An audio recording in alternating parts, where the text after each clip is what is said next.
خانم چطوره؟ خوب بهترن؟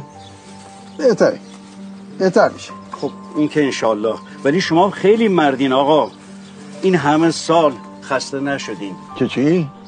آخه هر کی جای شما بود تا حالا اون دم دستگاه رو ازش جدا کرده. برو رد کارت، این حرفا به تو نیومده. سرت به کار خودت باشه، به جای این حرفا حواست به نارنجا باشه. بعد اون داستانی که برام تعریف کردی همیشه بهش سر میزنم.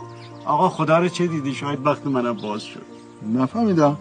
مگه تو نگفتی زن و بچه داری؟ دارم آقا شمس، ولی احتیاط شرط عقل دیگه. آدم باید یکی رو داشته باشه تو پیری و کوری پرستاریشو بکنه، کاراش انجام بده، به بچهش برسه، بلد باشه یه آمپول چیزی برو رد کارت. برو خجالت بکش از خودت. سر پیری و معرکه گیری چه حرفا؟ آمپول چیزی به من بزنه.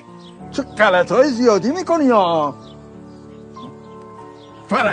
فرج سوپری. چه غلطها گو خوردنهای زیادی.